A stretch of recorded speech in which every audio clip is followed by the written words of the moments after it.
Hey, what's up guys? This is Anthony from AnthonysCustoms, and for this review we are looking at the Marvel Legends Falcon figure from the Walmart exclusive 2 set. They're not really a 2 set, they're just the 2 exclusive figures, which is kind of odd, but they're kind of good figures. They have some really good things about them, and of course they wouldn't be Marvel Legends without having some terrible things about them, so we're going to talk about all of it here so you guys can decide if you want to spend the money or if you don't. So yeah, it looks good. At first glance, it looks really good, so you might want to do that. But let's go ahead and take it off the stand so we can take a closer look.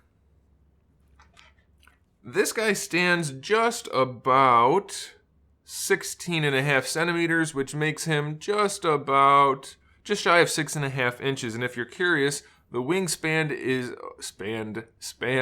is a little over 12 inches, so they're pretty big. I don't know, I've heard some people say they're too big, some people say they're too narrow. I don't know, I think they're probably accurate enough, at least to go from memory. I think they look okay. There are some issues, and we'll talk about those once we get to the accessory portion, which we're going to do now.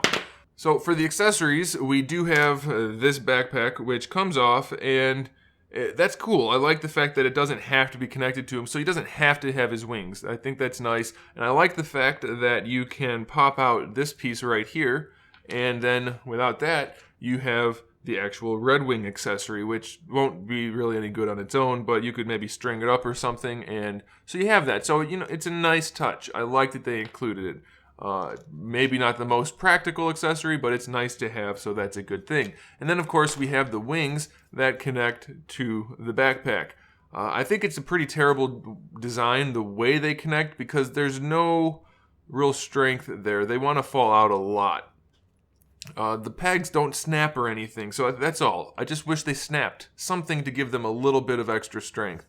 Luckily, they do fit in nicely, so that's okay, except for the fact that they're warped very severely from the packaging. I haven't had the chance to try to blow dry them yet to get them to soften up, but you can see how much of a curve there is, and you might be able to use that for posing. That's up to you, but because of that curve, they don't want to peg in very well, but they are nicely detailed for the most part. Obviously they could be better, but for what we're used to, this is way better than most Legends, so it's nice. We have the silver, the red, and the black, and obviously the fact that they're included is a big deal, so that's pretty nice. So we have those. And now in terms of the actual figure, like I said, at first glance, you're going to think it looks pretty good. There's a decent amount of paint, obviously new sculpt work, and then we have the likeness of Anthony Mackie, which I think is the best part about this figure. It looks a lot like him. Yes, the head sculpt has flashing all the way around the neck or the chin area, so you can see that little bit of extra plastic on there. You could clean that off. I know you shouldn't have to, but it's not the biggest of deals. The paintwork on the face is pretty well done until you get around to the ear, where you have a little bit that's just not painted. It's painted like skin, but it should be, I'm pretty sure those are earpieces connected to his goggles. So those should be painted differently, but otherwise it's okay. Generally speaking, the paint job on this guy is okay. I like it. It's definitely more paint than we're used to, and it's mostly pretty well lined up. So the paint's not the biggest issue. We do lose almost all of the paint detail on the back. There's nothing really there. But at least on the front, it looks pretty good. Now, in terms of sculpted detail, there's a lot going on. You can see there's tons of panel work and like little rivets and stitches and wrinkles and just all kinds of detail going throughout the figure, so that's a really good thing. Now, here's the bad thing. The overall anatomy of this figure is really not good at all. If you look at the arms especially, there's like no bicep muscle in there. He looks like he's got some kind of problem. I don't know what it is, but it's not good. It doesn't look right at all. And if beyond that, look how skinny his arms are.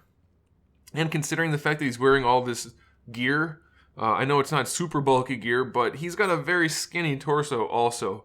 Anthony Mackie's not a small guy, and this is a very petite-looking figure in many ways, so it's a little bit off-putting. Obviously, you can kind of ignore it. Once you pose him, you probably won't see it too much, but it is there, and I don't know, it's probably going to be a case-by-case thing if you kind of stop noticing it as you pose the figure around, but you may notice it. It might drive you nuts. Just look how skinny his arm is, for instance. Not even the geared part where the sleeves and shoulder pads are, but his arm itself down here is very, very skinny. I think he'd have trouble fighting Scarlet Witch if she didn't have powers at this point. He's very, very small. So aside from that, it's not too bad, but let's talk about the articulation and see how it works out. The head, does it pop off? It does. So we have our ball peg and our hinge, so that's pretty good. What kind of range do we have? It can look up a pretty good amount, more than most figures, so I like that. Obviously, it can look down a little bit, and then side to side, no problem. The shoulders, standard ball hinge. We can bring them at least horizontal, and if you really try hard, you can bring them up a little more. So that's pretty good, better than most figures. We get our swivel there, no problem. Bicep swivel is there. I just really hate the way they incorporated it so much into the sculpt to try to hide it like that. It just destroyed the sculpt of the bicep altogether. It actually goes, hopefully you guys can see that. The bicep actually carves in instead of out until it hits down where the peg is. So it's just a little off-putting. But you do get your bicep swivel and your double jointed elbow, so that's pretty good. And then for the wrist, we have a swivel and a hinge. Same on the other side. We do have trigger finger hands on both sides, which is a little strange because he has no guns. Ab crunch is there. Does it work? A little bit. That's it. It goes back a little bit, goes forward another tiny bit. So basically no ab crunch. I mean, you're not really going to be able to affect any serious poses using that ab crunch. I mean, it doesn't really matter. Waist twist is there, so that's fine. The hips, they go pretty far forward. That's not too bad. Going out to the side, very limited. Only about 45 degrees. It's probably enough, but for those of you that need to do the splits, you won't be able to. Doesn't go back at all. Thigh swivel works just fine. Knee joint, no problem. That works just fine. And then for the ankles, we actually get really good range going backwards and pretty good range going forward, better than most, so I like that. And we have our ankle rocker. Not the best design, but it is there. Only thing to note about the ankles is that the joint itself is not centered, and it does cause some posing issues, so be aware of that. But if you follow this seam down the center of the, I guess, shin armor, it's not centered up with that hinge at all. It's even more noticeable on this side, I think.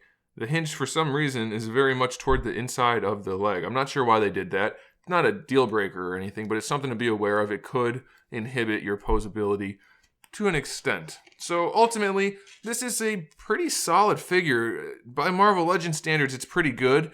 It just has a few really strange things. Like I said, if you kind of ignore the skinny arms and the anatomy issues, it's going to look pretty good, and you're going to probably like to have the figure, and he's definitely a nice addition to the collection either way, so I'm going to say I recommend it. Is it the best figure in the world? Definitely not. Is it good enough? I think so. You'll probably enjoy having it. So there you go, guys. Thanks for watching. Make sure you subscribe to the channel. I have new videos up every single day, so make sure you come back for that, and in the meantime, keep collecting.